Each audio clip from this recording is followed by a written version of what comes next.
কোকিলের মিষ্টি মধুর ডাক, গাছের ফুলের সুন্দর সমাহার, সব কিছুতেই লেগে আছে বসন্ত। তাই সবাইকে জানাই বসন্তের শুভেচ্ছা। এর সাথে জানাচ্ছি বিশ্ব ভালোবাসা দিবস উপলক্ষে সবাইকে ভালোবাসা। আজকে আমি আপনাদের সাথে আছি Jyoti, education consultant, Europe Bangla consultant private limited থেকে। ইউরোপিয়ান সেন্ট্রাল কান্ট্রিগুলো নিয়ে বেসিক্যালি আমি কাজ করি এবং সেই সাথে ভিডিওগুলোতে চেষ্টা করি আপনাদেরকে খুবই মিনিমাম কিছু ইনফরমেশান দেওয়ার।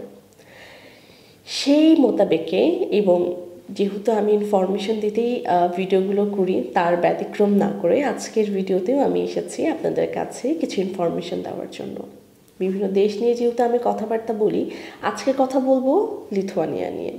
লিথুয়ানিয়া নিয়ে অলরেডি অনেক স্টুডেন্টই অনেক কিছুই জানেন, খুব বেশি কিছু বলার নেই এই কান্ট্রিগুলো নিয়ে আমার। কেননা লিথুয়ানিয়া ইউরোপিয়ান সেন্ট্রাল কান্ট্রিগুলোর মধ্যে লো টিউশন ফিজ হিসাবে খুবই ফেমাস এবং পরিচিত, এবং লিথুয়ানিয়ার ভিসা রেশিও দুর্দান্ত। যারা স্টুডেন্ট ভিসায় পড়তে যেতে চান তারা কিন্তু চাইলেই এখন অ্যাপ্লাই করতে পারছেন। সেপ্টেম্বর ইনটেকের জন্য একদম শেষ সময়ে চলে এসছে। সো আপনার স্কলারশিপ এবং আপনার সিটটি নিশ্চিত করতে গেলে এই সময়টাকে মিস করা একদমই যাবে না। যদি আপনি স্টুডেন্ট ভিসায় পড়তে যেতে চান, আপনার কী কী অ্যাকাডেমিক ডিটেল লাগছে? ব্যাচেলার্সের জন্য এসএসসি এইচএসসিতে 60% মার্ক থাকতে হচ্ছে, এর পাশাপাশি আইএলটিএস স্কোর থাকতে হচ্ছে 5.5, ডুওলিঙ্গো স্কোর থাকলেও হচ্ছে 95, এবং যারা মাস্টার্সের জন্য যাচ্ছেন তাদের ব্যাচেলার্সের মোট রেজাল্টের 60% মার্ক আপনাকে ক্যারি করতে হচ্ছে। এখানে আপনার আইএলটিএস স্কোর 5.5 বা 6, মিনিমাম 5.5 আপনার থাকতে হচ্ছে, এবং ডুওলিঙ্গো স্কোর 105 থাকতেই হচ্ছে।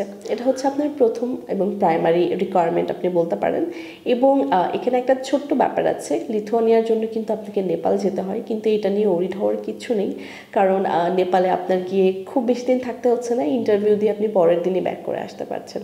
এবং আমি শুরুতেই যেটা বললাম, ভিসা রেশিওর দিক থেকে যেহেতু খুবই দুর্দান্ত, সো আমার কাছে মনে হয় যে নিউ দিল্লি গিয়ে একদিন থেকে আসাটা খুব বেশি কষ্টের আমার কাছে মনে হয় না।